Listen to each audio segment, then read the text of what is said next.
Mga bossing, dito sana kami ni Coco bukas magka-crabbings, no? Pinuntahan ko ngayon para alam ko kung paano na ang diskarte, kung saan pwedeng mag-alagay ng bait. Parang wala masyadong crabs dito, kaya naisip ko lipat na lang kami doon sa kabila.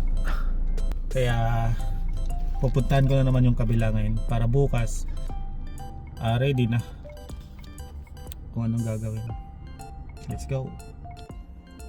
So ito yung kalawang lugar na pwedeng mag-crabbings mga boss. So dito marami mga nagka-crabbings.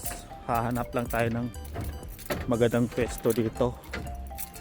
So sana bukas may mapagpestohan.